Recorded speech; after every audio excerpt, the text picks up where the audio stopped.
buenos días, tengan estimados oyentes, gracias por sintonizar Radio Flash y este programa que comienza ahora. Caminemos juntos. Este es el espacio de CAF, un camino de desenvolvimiento espiritual. Y estamos acá en la mesa de trabajo, Miguel, Manuel, Félix, quien les habla José, y en los controles, siempre ayudándonos del otro lado de la cabina, Roberto Molina. Bueno, estamos acá y hemos estado trabajando últimamente, desarrollando el tema de la meditación desde el programa anterior y vamos a seguir profundizando en distintos aspectos de este tema, porque está muy en boga en la sociedad y despierta mucho interés en muchos sectores de esta sociedad. Hoy el tema general lo denominamos meditaciones metodizadas. Hay muchos tipos de meditaciones. Hoy vamos a hablar de las que hay en CAF, que son meditaciones metodizadas. Bien, este tema en realidad lo vamos a seguir desarrollando en programas sucesivos, tratando de profundizar los distintos tipos de meditación y después su relación con la temática de algunas de ellas.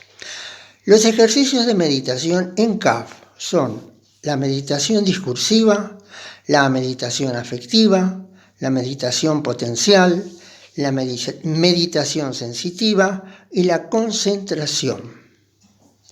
Ahora, los tres temas primeros, discursiva, afectiva y potencial, de alguna manera representan las distintas etapas del desenvolvimiento, porque de alguna manera después ya la vamos a mencionar a esto. Y esta está en relación con los efectos que queremos lograr, y estos efectos están en relación con arquetipos que son, podríamos decir, arquetipos que son míticos de alguna manera, pero que de alguna manera están presentes en la naturaleza humana.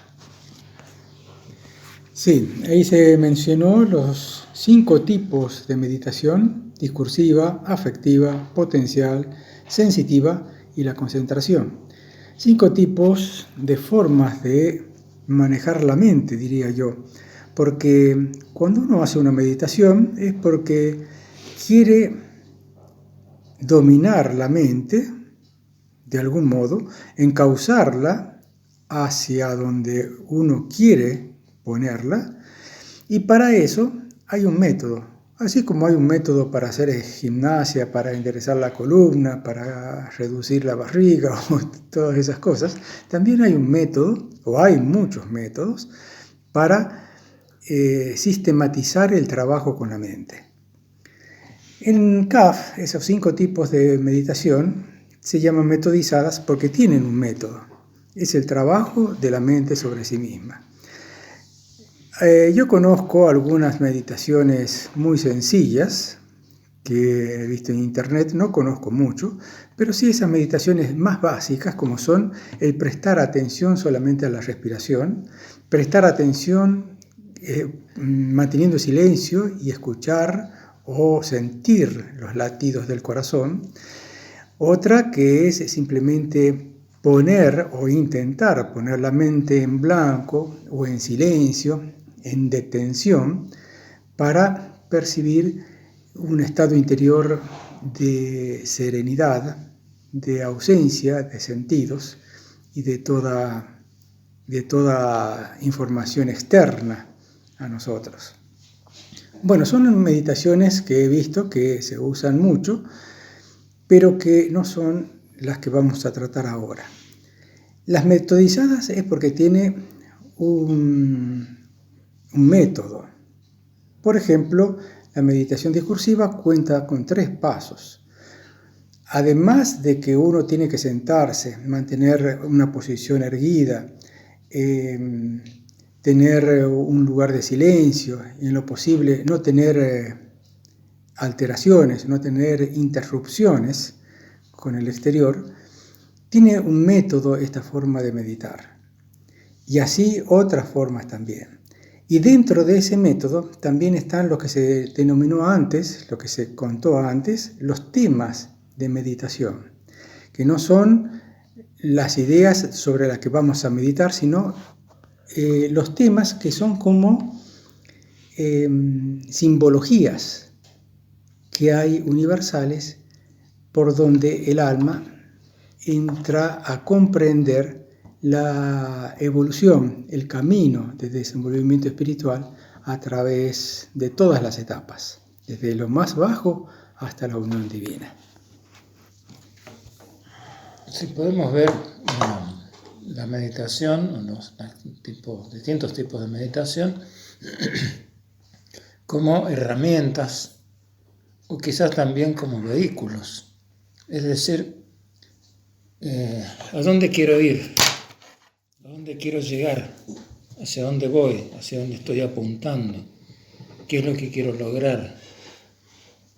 Acorde con eso va a surgir la necesidad de la meditación, quizás el tipo de meditación que voy a usar, no estoy tan seguro de eso. Creo que todos los tipos de meditación se pueden usar y lo que más cambia o lo que varía es el estado del alma en su trabajo interior. Pero si yo no voy a ningún lado, no tengo ningún propósito, no busco desenvolverme, no quiero nada, bueno, la meditación es nada más que eso, una práctica que empieza y termina y ahí queda. Cuando hay un sendero espiritual, una búsqueda interior, una necesidad del ser, la meditación se transforma en una herramienta efectivísima y muy necesaria, imprescindible. A veces hay personas que dicen que no meditan o que no necesitan un ejercicio de meditación, pero cuando uno las ve funcionar, ve que tienen una mente organizada, que saben muy bien a dónde van, qué es lo que quieren y controlan su mente. O sea que de una manera o de otra están usando alguna herramienta, aunque sea el trabajo mismo, para controlar la mente y para ir a donde ellos quieren ir. Por ejemplo, para considerar sobre la respiración, si uno se concentra o hace meditaciones para controlar la respiración, lo que moviliza a uno es considerar que el oxígeno que uno respira es el alimento fundamental del organismo. Entonces, meditar sobre la respiración es oxigenar bien esa parte del cuerpo, los pulmones, para que de esa manera uno pueda estar mejor y vivir mejor y respirar mejor. Habíamos dicho al principio, siguiendo con la práctica de las meditaciones de CAF, que es tan válida también como la que dice Miguel, ¿no es cierto? Hay efectos, hay temas que de alguna manera se relacionan con lo que decíamos anteriormente, con arquetipos que son propios del hombre y que responden a un conocimiento arcaico. Y de alguna manera está relacionado un poco con los arquetipos propios de nuestra civilización o de nuestra raza, si así podríamos decirlo. Por ejemplo, el ejercicio de la dama del velo negro, el efecto es aborrecimiento, que es el primer tema. El segundo tema, el abismo, y el efecto es desolación. El tercer tema son los dos caminos. El efecto es desapego. El cuarto es el estandarte y el efecto es elección. El quinto es el templo de oro y el efecto es consuelo. El sexto es el velo de Ageia, que significa gozo. Y por último, la resurrección de Jes es arrobamiento. Entonces, la problemática o el tema que nosotros tenemos latente en nuestra mente o en nuestro corazón o en las circunstancias de la vida diaria, lo encajamos en los temas que se corresponden con el efecto que vamos a producir y que si la meditación está bien hecha, nos va a acompañar durante todo el día. Un aspecto también interesante en la meditación, de todo esto que se está hablando, es que creo que en un principio, o siempre está ligada a la fuerza de la voluntad. Posiblemente quienes tenemos un método de vida y ya tenemos un horario asignado a la meditación y un lugar destinado para ella, quizás nos movemos con más ritmo, digamos, como si fuera algo ya natural en la vida. Pero cuando uno no está en un horario armado, en una observancia determinada, es más difícil quizás porque todo depende de la voluntad. Hay que tener voluntad para ir todos los días al mismo lugar, disponer de un tiempo y hacer un esfuerzo para meditar. Los seres humanos a veces tenemos ganas, otras veces no tenemos tantas ganas de hacer las cosas. A veces estamos bien físicamente, otras veces nos duele la cabeza, estamos mal del estómago, no nos sentimos muy bien. Y entonces todas esas cosas nos juegan en contra cuando a veces la voluntad quiere hacer una cosa y otras partes del cuerpo nos dicen que no. Entonces es fácil a veces cumplir las cosas cuando hay entusiasmo, cuando hay, digamos así, una energía que nos mueve a hacer la meditación, pero cuando ese entusiasmo se termina, se gasta, decae, ¿qué es lo que queda? ¿Qué es lo que nos mueve? ¿Qué es lo que nos tendría que mover para seguir haciendo la meditación? Por un lado la voluntad, por otro lado el hábito de hacer las cosas. Y un tercer elemento quizás sea la responsabilidad que tenemos para poder trabajar sobre nuestra propia mente.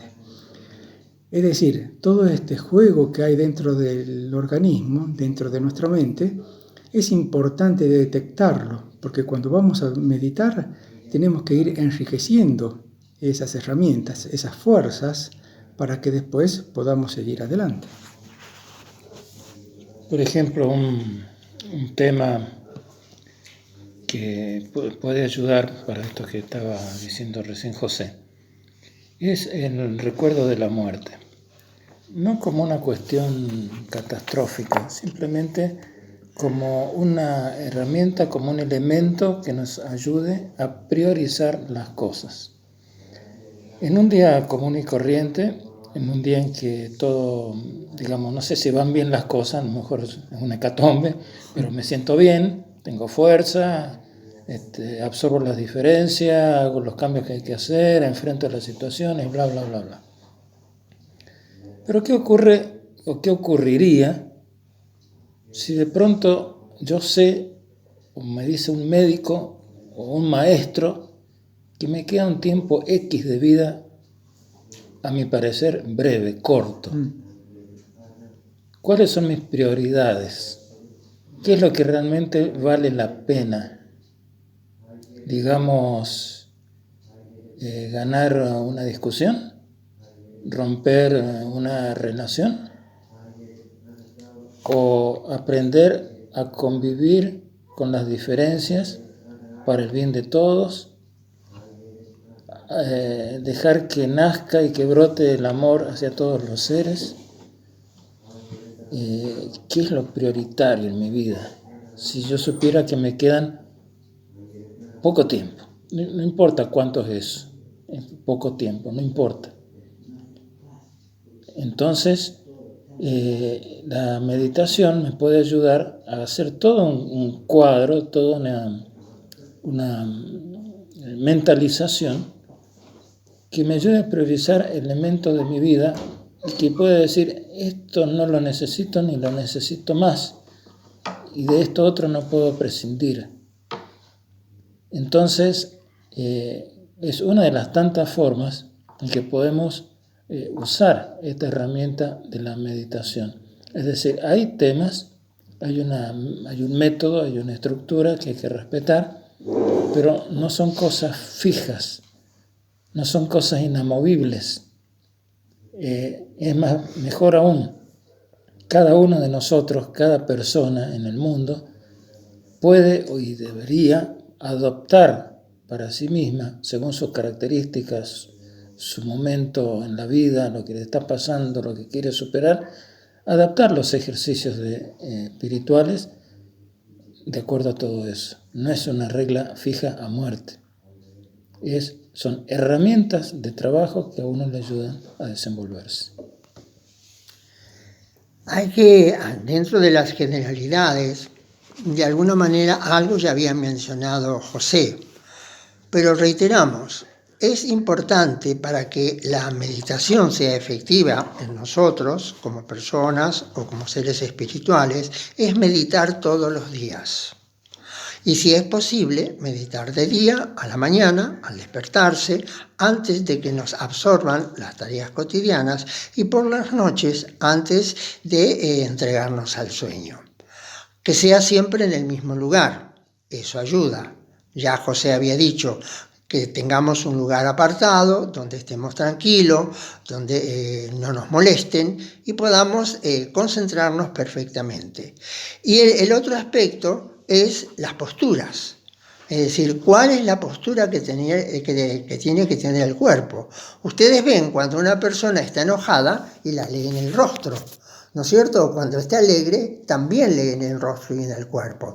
En la meditación, para que se produzca de alguna manera el estado de meditación, la postura debe ser la correcta. Pero ya la vamos a mencionar quizás en el próximo programa. Sí. Bueno, y yo quería agregar también otro aspecto más que ya se había mencionado, que son los temas de meditación. Esos temas extraños, ¿no? Para quien no conoce todo el proceso.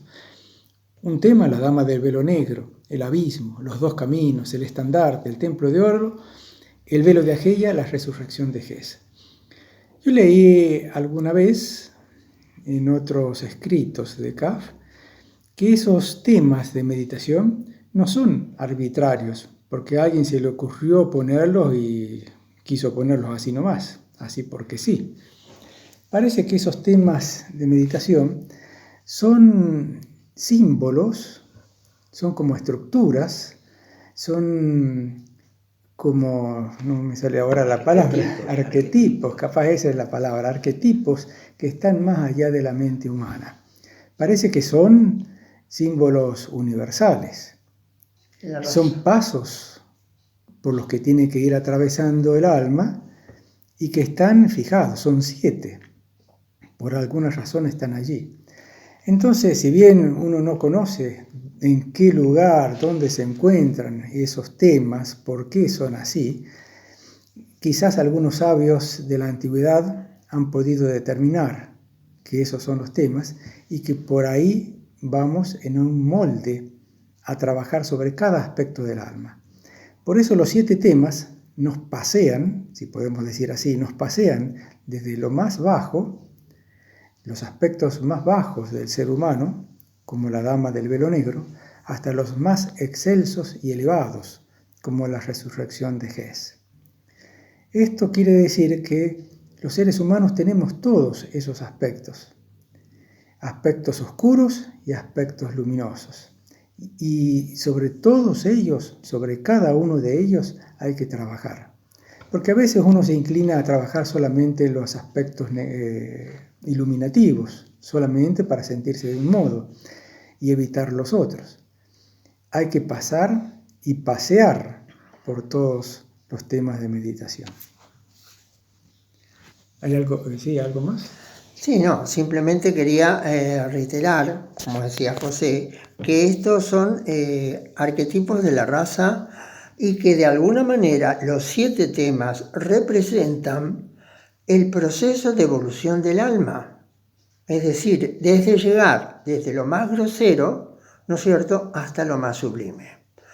Es decir, en toda la bibliografía que hemos leído sobre espiritualidad, siempre nos dice que el alma tiene que conocer absolutamente todo lo negativo, todo lo más horrendo que pueda existir, y vivir las experiencias esas, hasta llegar poco a poco en su perfeccionamiento hasta lo más sublime y hasta la unión con lo divino y con lo eterno, cualquiera sea la imagen que uno tenga de eso. Un tip, recién se hizo referencia a la postura del cuerpo. Independientemente de la postura general, lo más importante es que la columna esté erecta. Independientemente si uno está sentado en una silla o en una posición oriental o cualquier otra, cada tiene su modo, es la columna erecta, eso es lo fundamental. Es un tip a tener en cuenta para cualquiera que quiera practicar cualquier tipo de meditación. Muy bien, y llegamos al final de este primer bloque. Vamos a invitarlos a disfrutar de un poquito de música para meditar, y regresamos enseguida para que sigamos caminando juntos.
Hemos escuchado un fragmento de la misa de Requiem en re menor del compositor Wolfgang Amadeus Mozart.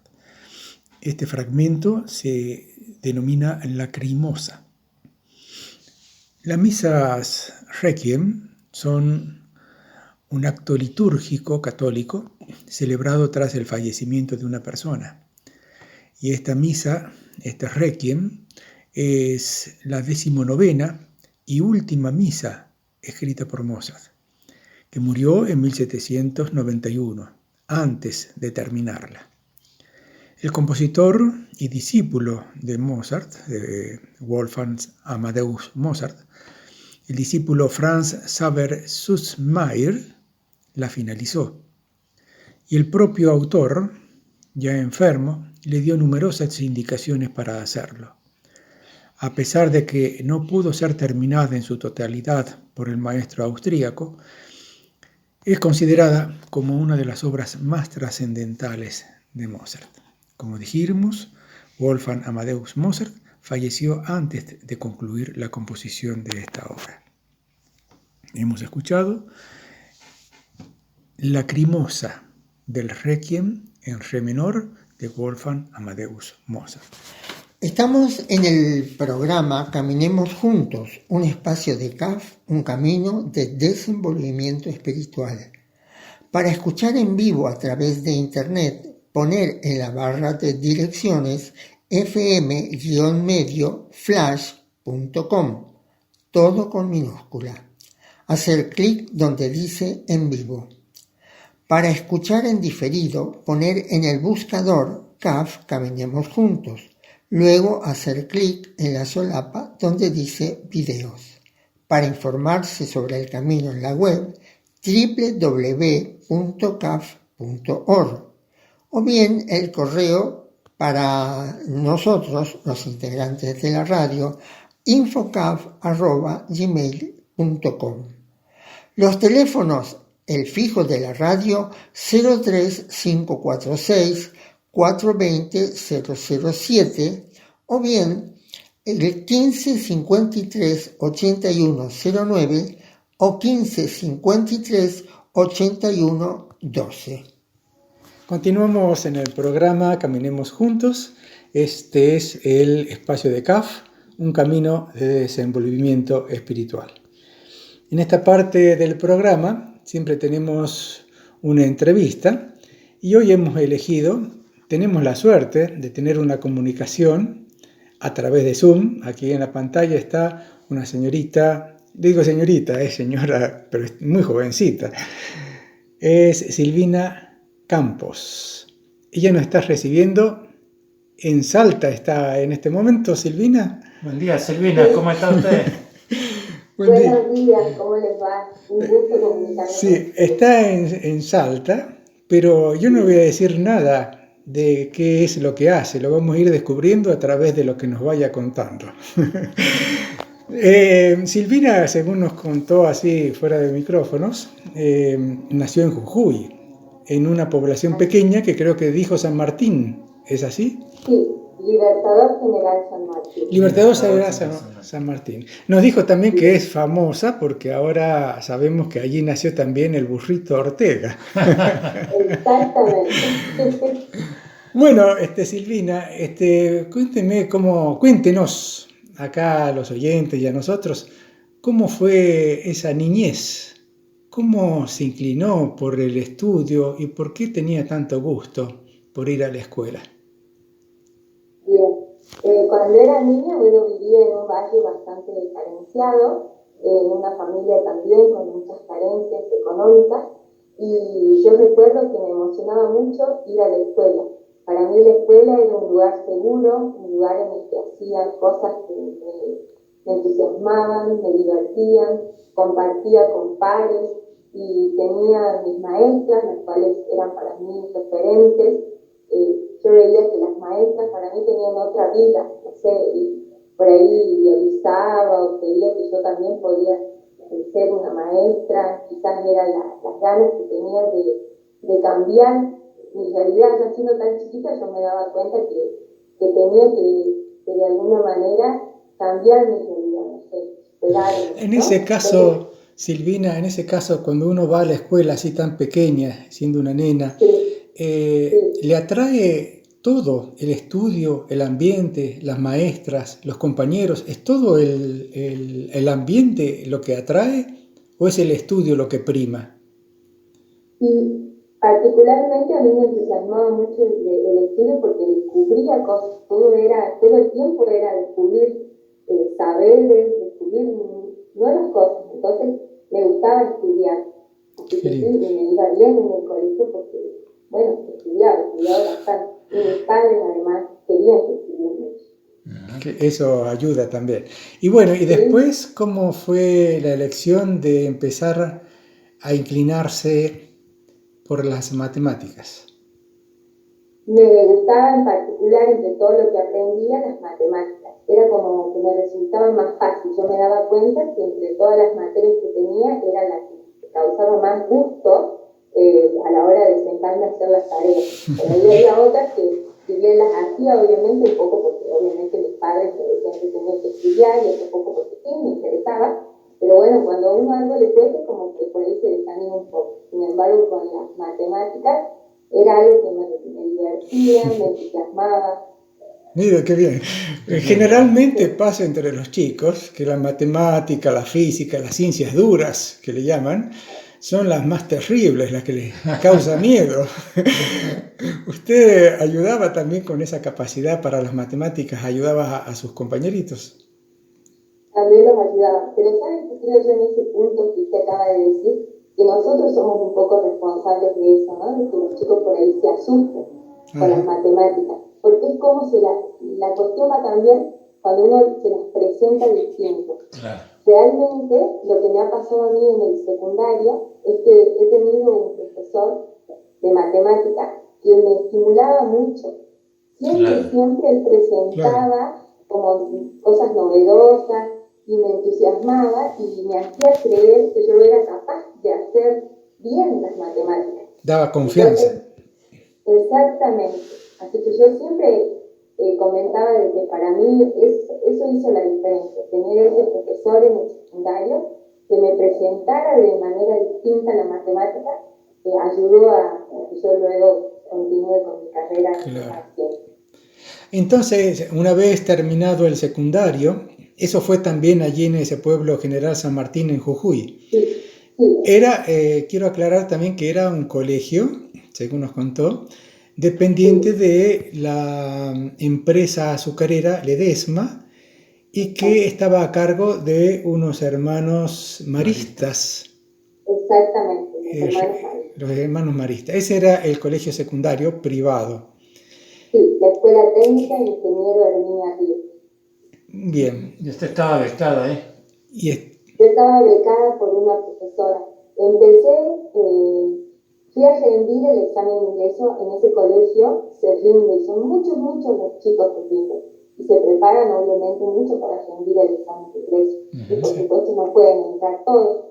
Y yo fui a rendir a ocultas de mi padre, porque él se sentía mal, él decía que obviamente no me iba a poder pagar. Entonces fui a rendir con la complicidad de mis maestras de la primaria. En secreto. Ellas me ayudaron a que vaya a rendir exactamente, y mi madre por supuesto que también.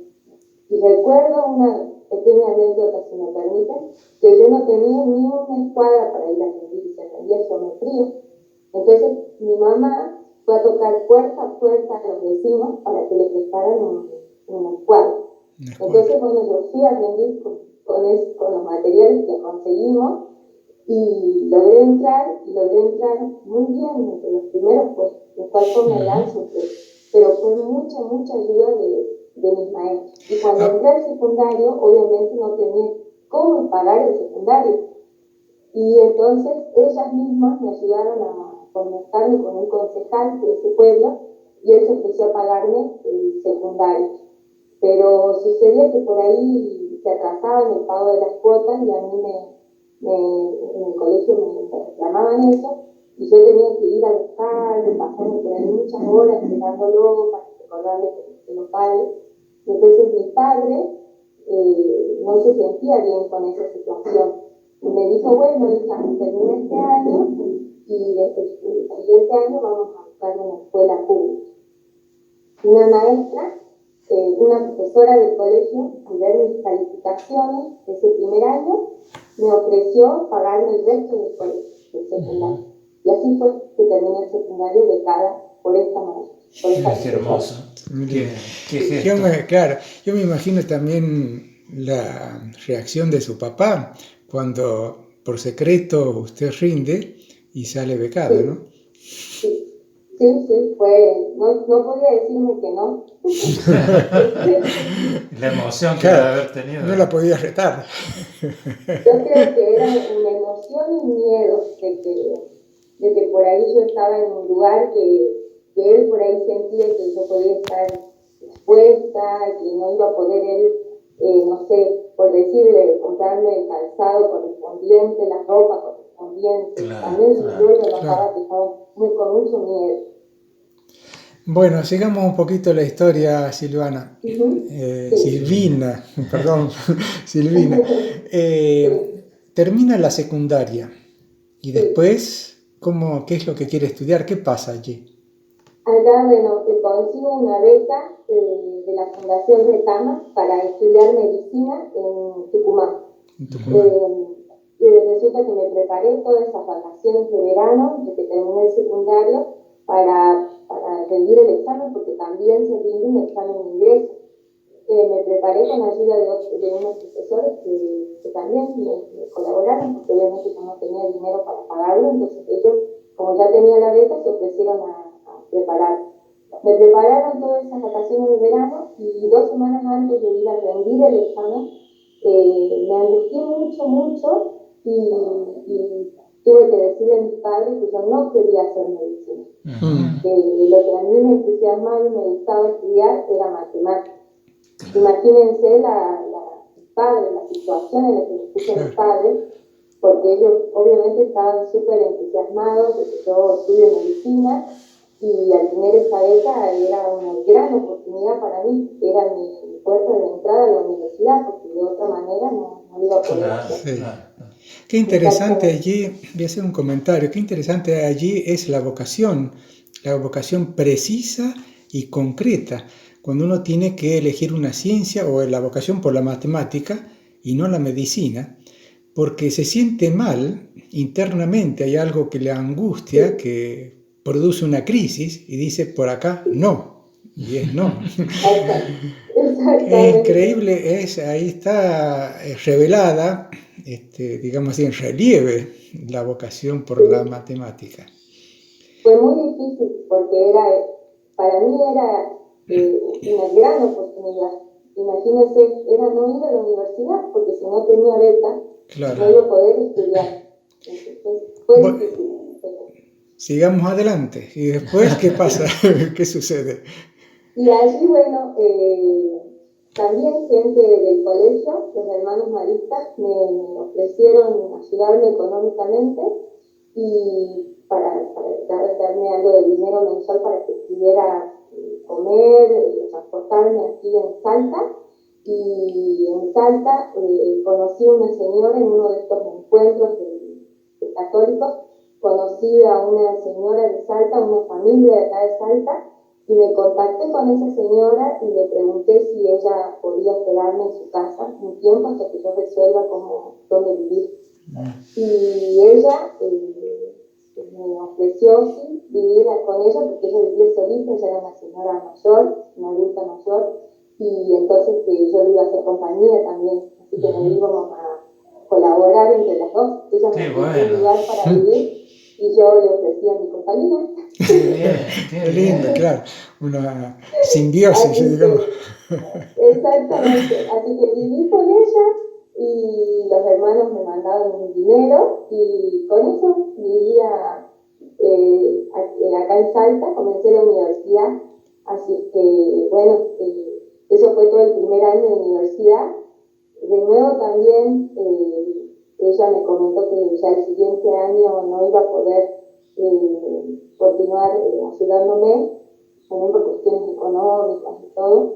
Y entonces un profesor nuevamente acá en la universidad, al ver mi rendimiento, me contactó con el decano de la facultad y luego con la secretaria de Bienestar Universitario, no sé con cuánta gente hablaron, hasta conseguirme una beca de acá de la universidad, que era una beca del comedor.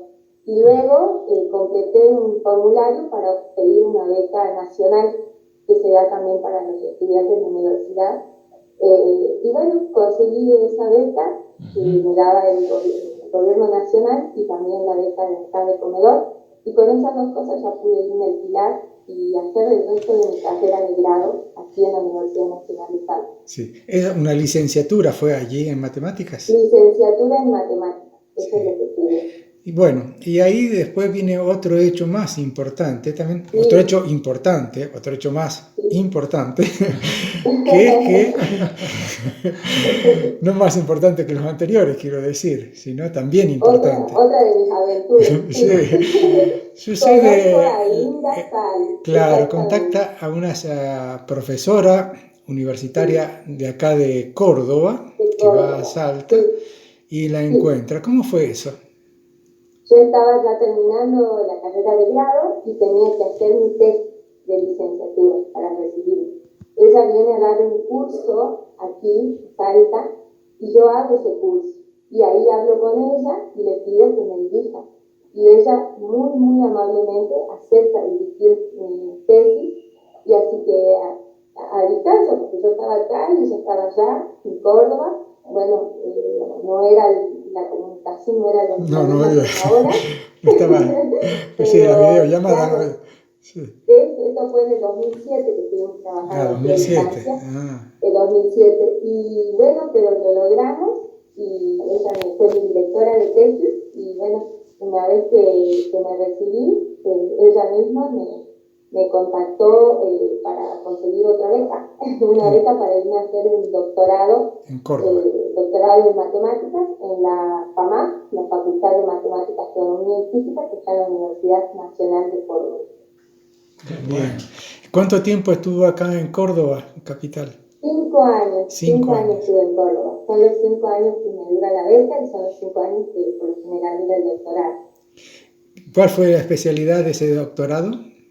Bien, yo hice un doctorado en el área de análisis armónico, que es el área en la cual también trabaja Linda Sal. Sí. Y después de terminado eso, decide volver a Salta. Exactamente. Yo fui madre en Córdoba, tengo un cordobés. Cordobés. Y entonces, como estábamos allá solos, los tres, mi esposo también es doctor en matemáticas, también hizo el doctorado allá. Mi niño se estaba criando un poco alejado de la familia, entonces decidimos priorizar esos lazos, y dijimos, bueno, volvamos a Salta para estar más cerca de nuestros padres, nuestros hermanos. Y volvimos a Salta Capital porque aquí está la Universidad Nacional de Salta y creemos que es el lugar más adecuado en el cual nosotros, dada nuestra formación, podemos contribuir, ¿no?, con nuestro trabajo.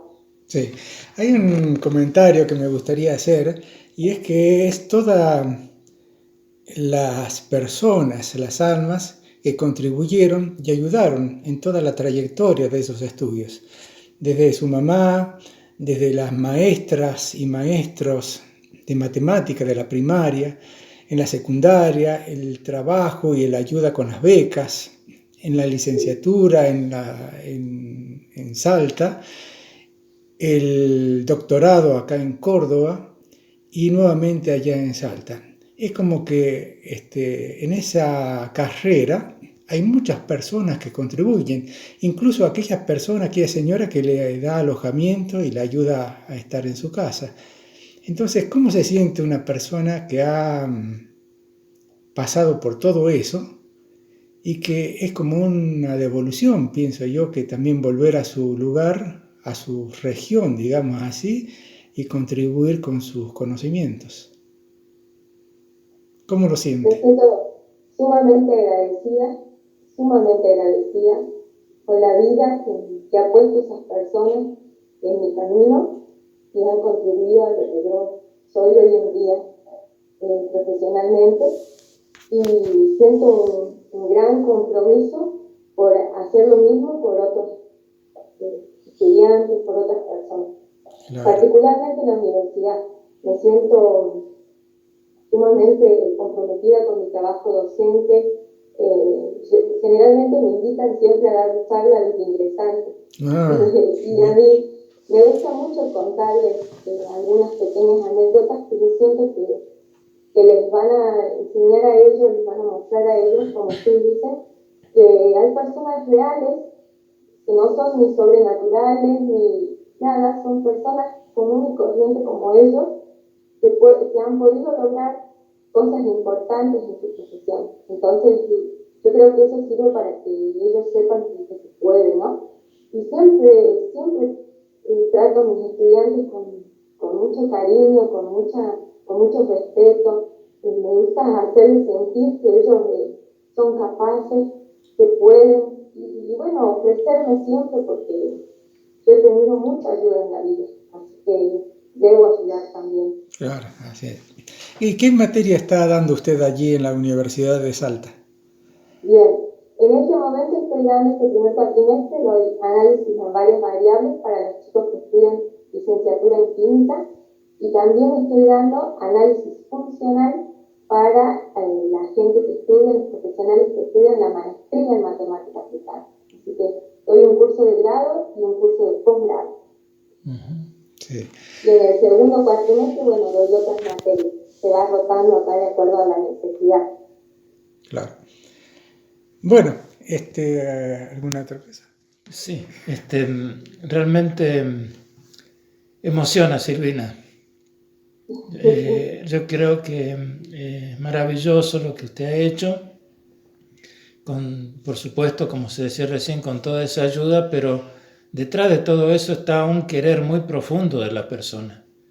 Yo creo que todas esas cosas no se brindan si uno duda, si uno cree que no puede, si le parece que no es para uno. Así que yo no sé cómo expresarlo, realmente me emociona mucho. Me gustaría que este mensaje le llegue a tanta gente, a mucha juventud que tiene mucha capacidad y quizás no lo sabe. Y no sé si usted pudiera decirles a los oyentes algunas breves palabras a esos posibles jóvenes que quizás están dudando si pueden o no pueden. A los jóvenes decirles que es posible, es difícil, sí es difícil, no puedo mentir. Es difícil, pero es tan gratificante cuando uno logra cosas, cuando uno logra lo que se propone, es muy gratificante, es una alegría inmensa que uno siente en el corazón y es un motorcito para continuar con objetivos mayores y mayores. Y a la sociedad sí me gustaría decirle, al resto de la sociedad, que crean en la juventud, que crean en los niños. No ayuda a decir que los jóvenes no sirven, no son vagos, no, eso no ayuda.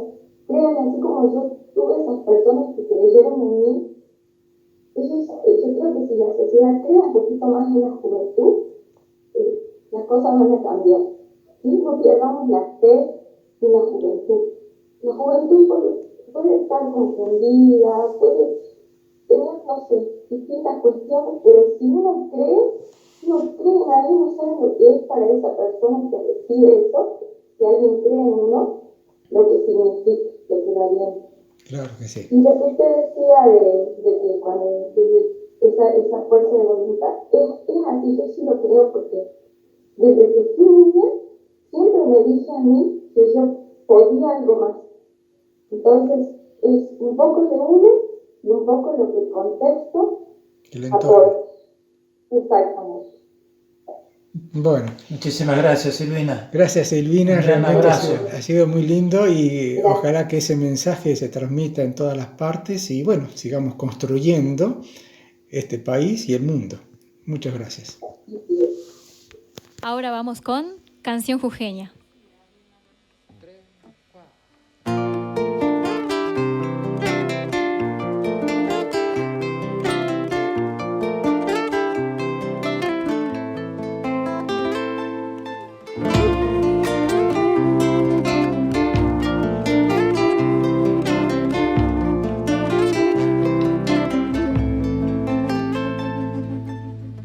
Me seco mis heridas al sol, recostada entre el verdor tibio, con la dulzura del viento, solo escuchando de las melodías de su paisaje y su poesía. Ojitos de humo de barro y sal, vas aprendiendo de los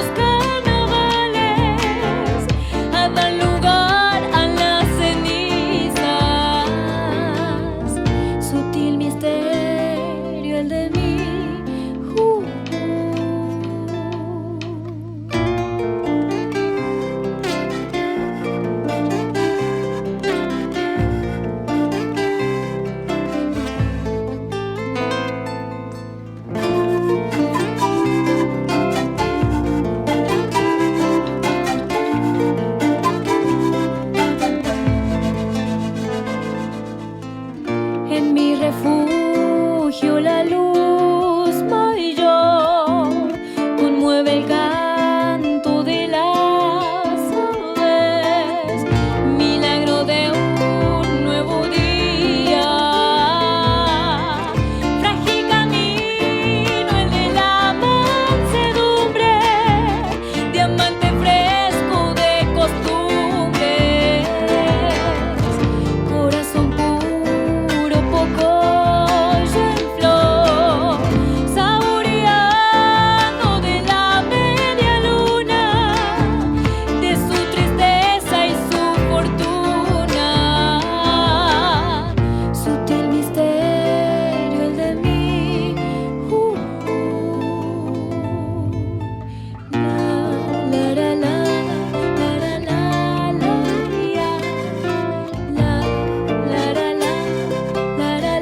La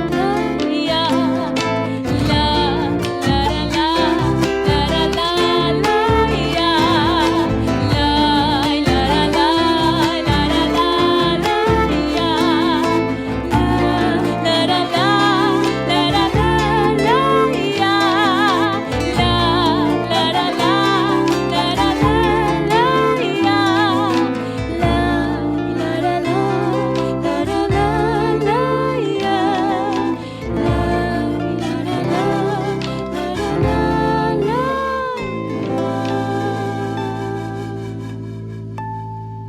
la la Una canción titulada Canción Jujeña y cantada por una artista llamada Daniela García, un tema que también le pertenece.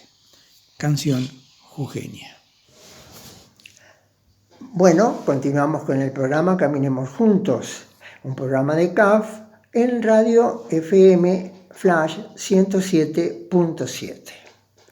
Hoy tenemos para hablar de un personaje un poco particular, porque hubo un hecho que en realidad fue trascendental en su vida, pero por sobre todo hay algo que es lo que queremos destacar especialmente. Es alguien que tuvo un ideal cuando era niño, tuvo un deseo, tuvo un anhelo, ¿no es cierto? Y él, a pesar de todas las vicisitudes que tuvo que pasar en su vida, llegó a concretarlo. Él pertenecía a una familia distinguida, digamos, de militares. Y sus padres, naturalmente, querían que sea militar de caballería. Pero él tenía otro ideal. Su ideal era ser marino. Y estamos hablando de Felix von Luckner, que es alemán. Y vamos a ver la historia. Sí, posiblemente muchos de nosotros no conocíamos esta persona, este personaje, y nos ha sorprendido realmente su biografía porque muestra un alma y un tesón muy grande en su vida. Este señor Felix von Luckner nació en Alemania a fines del siglo XIX, 1890 y tantos, en una, como se dijo, en una familia de militares alemanes, y el padre lo empujó siempre a seguir sus pasos y convertirse en un oficial de caballería. Pero este chico, aún desde temprana edad, parece que tenía otro ideal, otras cosas, y a los 13 años en esa época, principios del siglo XX, ya 13 años, después de reprobar sus exámenes en la escuela, Felix von Luckner se escapó. Se unió a un barco comercial ruso con 13 años.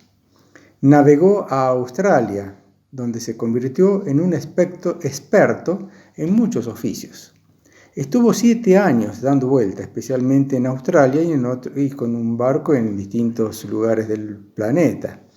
Algunos de los trabajos ocasionales, fíjense, pescador, farero, o sea, ayudante en un faro, boxeador, porque era una persona muy fuerte y fornida, trabajador de circo, cantinero, trabajador de la construcción del ferrocarril, y en un momento fue guardia en el ejército mexicano para el presidente Díaz. Barman y tabernero. Se olvidó. También. Bueno, No se se me ganaba olvide. la vida con lo que podía y con muy poca edad, ¿no? Sí, hay anécdotas, yo no las puedo ubicar muy bien cronológicamente. Una de ellas es que la historia de él hubiera terminado bien pronto, porque él se alista en ese buque ruso con un nombre falso y se cae al mar. Y el capitán del barco dice que lo dejen ahí, que no le larguen nada, que lo dejen. Y el segundo se subleva, lo amenaza al capitán Con un arpón. con un arpón, Sí, así es, y al dice. final cede gentilmente el capitán a que este muchacho se ha salvado. Bueno, esa es una de tantísimas cosas que le pasan. La vida de él parece como sacada de una novela de aventuras, de una película de aventuras. Y sin embargo, según los escritos y los testimonios que hay, esto ha sido realidad.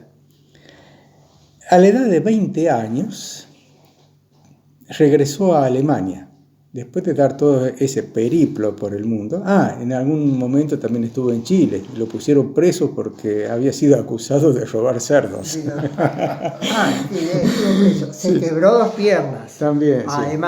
Además, cuando estaban hospitalizados, lo tuvieron que echar del hospital porque no tenía plata para pagarlo. Bueno, todo tipo de aventuras. A la edad de los 20 años, había salido a los 13, 7 años dando vuelta por el mundo, von Luckner regresó a Alemania y cumplió su sueño de convertirse en oficial naval. Ese era su sueño, no era el que quería su padre. Pero en 1914 había estallado la Primera Guerra Mundial y la Armada Alemana, el poder de la Armada Alemana, no estaba en condiciones de enfrentar a los poderosos británicos y sus aliados. Este señor, Felix von Luckner, empieza a idear con otros capitanes, también no es solamente idea de él, equipar barcos veleros comerciantes, como si fueran comerciantes, y ocultando cañones, motores ocultos, y disfrazados como un velero comercial que transportaba madera.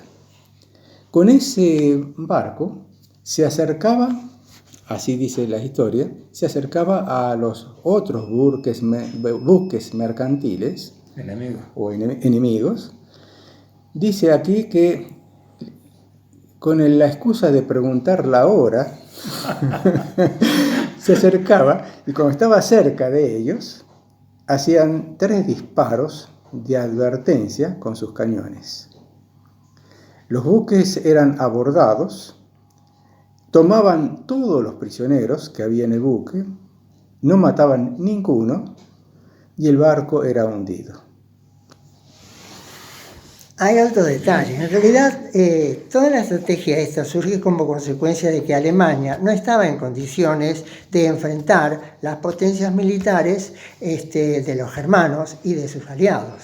Entonces, de los británicos. Y entonces la idea era, por lo menos, atacar el suministro de los barcos mercantes que le abastecían de alimentos.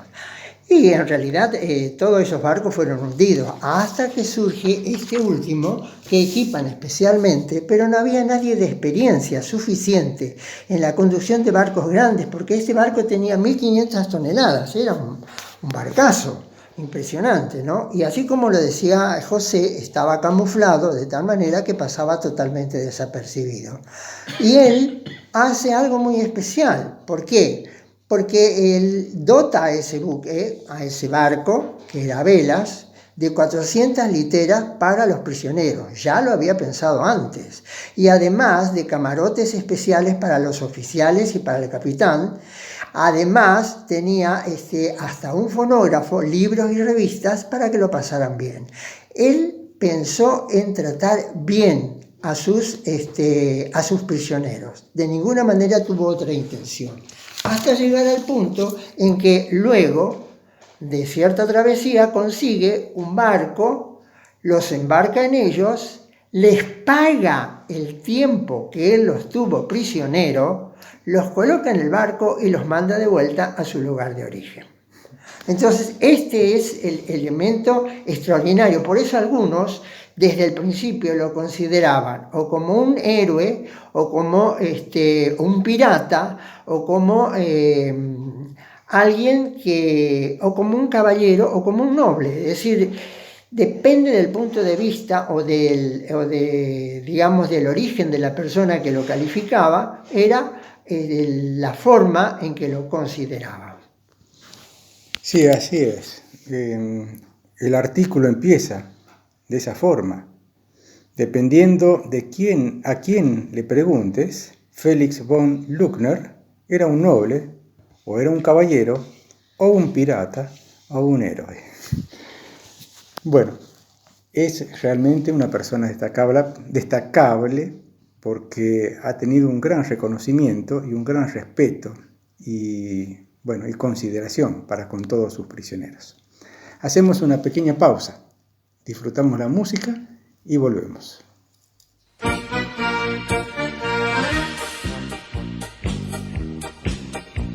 Ich bin schon seit Tagen verliebt in Rosamunde. Ich denke jede Stunde, sie muss es erfahren. Seh ich ihre Lippen mit ihrem frohen Lachen, möchte ich alles machen, sie mal zu küssen. Aber heute stimmt, geh ich zu ihm. Gründe hab ich ja genug dafür. Ich trete einfach vor sie hin und sage, wie verliebt ich bin. Sagt sie dann noch nein, ist mir's egal, denn ich wart nicht auf ein andermal. Ich nehm sie einfach in den Arm und sage, wie ich meinen Fall. Rosamunde, schenk mir dein Herz und sag ja.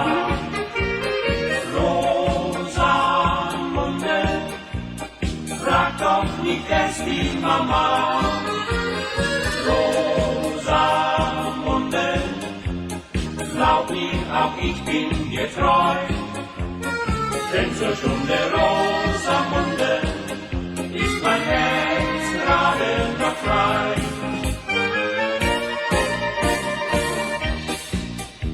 Sie lässt mich noch warten und lächelt nur von ferne. Ich wüsste nur zu gerne, wie andere es machten, verborgen als Veilchen, leb ich in ihrer Nähe. Doch wenn ich sie sehe, wart ich noch ein Weilchen. Aber heute stimmt, geh ich zu viel. Gründe hab ich ja genug dafür. Ich trete einfach vor sie hin und sage, wie verliebt ich bin. Sag sie dann noch nein, ist mir's egal, denn ich wart nicht auf ein andermal. Ich nehm sie einfach in den Arm und sage ihr mit meinem Schal. Rosamunde, schenk mir dein Herz und sag ja. Rosamunde, frag doch nicht erst die Mama. Rosamunde, glaub mir, auch ich bin dir treu, denn zur Stunde Rosamunde ist mein Herz gerade noch frei.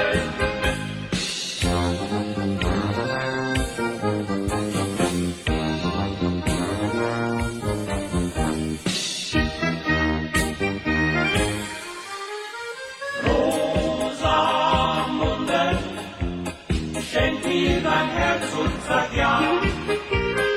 Rosamunde, frag doch nicht erst die Mama. Rosamunde, glaub mir, auch ich bin dir treu, denn zur Stunde Rosamunde ist mein Herz gerade noch frei. música popular alemana. Este tema se llama Rosamunde, que es una polka. Es música folclórica de Alemania, anónima, y que tiene gran aceptación en los últimos tiempos porque pueden ver que hay mucha vivacidad y alegría en su mensaje. La música folclórica de Alemania tiene ritmos populares que han recibido influencia de países como Dinamarca, principalmente en los ritmos del norte, de Polonia, como las tradicionales polcas, y que Alemania las hace latentes en sus eventos o reuniones como el Oktoberfest. Música popular alemana. En este caso hemos escuchado Rosamunde, una polca. Entonces, en el programa Caminemos Juntos, y hablando de este personaje al que habíamos aludido originalmente, que era Felix von Luckner. Bien, en 1921 él se convierte en masón y escribe un libro sobre sus aventuras que se transforma en una historia muy reconocida en toda Alemania. Y luego, en 1926, Luckner recauda fondos para comprar un velero y cumplir una misión que él llama de buena voluntad, llegando con ella, visitando distintos lugares y llegando con ella a Nueva York. A partir de ese momento, él comienza a dar charlas sobre lo que fue su vida y las experiencias de su vida, y fue en ese caso muy reconocido. Hasta el punto en que en la Segunda Guerra Mundial Adolf Hitler lo quiere tomar a él como parte de su publicidad o propaganda. Pero como él era masón, no quiso renunciar a su masonería, y las masonerías que estaban reconocidas, la de él en particular, no congeniaba con los nazis. Por lo tanto, es decir, no dio lugar a eso. Y esa es un poco la historia. Y a pesar de que fue muy reconocido en Estados Unidos y incluso fue galardonado como ciudadano, no sé cómo se llama. Ilustre. Sí, ciudadano ilustre de los Estados Unidos. Tampoco quiso renunciar a eso. Por lo tanto, no fue compatible con las ideas de Hitler.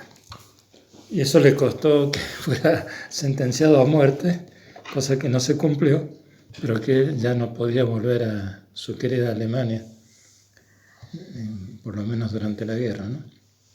Así que bueno, este señor, digamos, por un lado, un aventurero, le pasa de todo, recorre montones de partes del mundo y tiene ese toque, ese algo que, bueno, como ideal, yo lo voy a decir en mi propio lenguaje, es de caballería.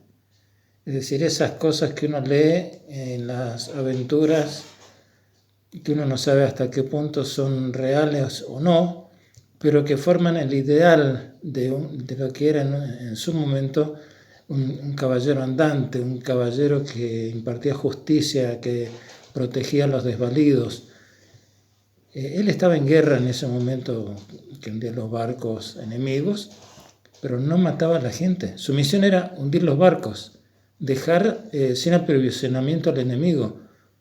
Pero no solo respetaba y reverenciaba a sus prisioneros, sino que los cuidaba más, o no sé si más, pero tanto como si fueran propios, como si fueran personas de su bando. Entonces, hay cosas en las personas que uno no puede saber por qué ocurre así, a qué se deben. Mirándonos un poco a nosotros mismos, a veces nos agarramos una rabieta con alguien y quisiéramos matarlo. ¿Por qué? Bueno, somos violentos, nos gustaría ser distintos, pero todavía no lo logramos. Hay un montón de cosas. Sin embargo, este señor, en lugar de masacrar y ametrallar, como se ve en algunas películas terroríficas sobre la guerra, y quizás, como ocurre en muchos lugares, él no lo hacía. Si era, digamos, el señor de vida y muerte sobre sus prisioneros, entonces él elegía la vida, y una vida cómoda, dentro de lo que él le podía dar. Sí, muy bien. Se dice que él hundió 16 barcos en la vida, con toda esa idea de rescatar todos los prisioneros. Hay un solo prisionero que se muere, y por accidente. De los 16 barcos, todos los prisioneros fueron rescatados, fueron salvados y fueron tratados como personas como humanas, como personas dignas. También en 1943, esto es plena Segunda Guerra Mundial, salvó la vida de una mujer judía, una tal señora Rose Jason. Le facilitó un pasaporte para que pudiera escapar y llegar a los Estados Unidos a través de un país neutral.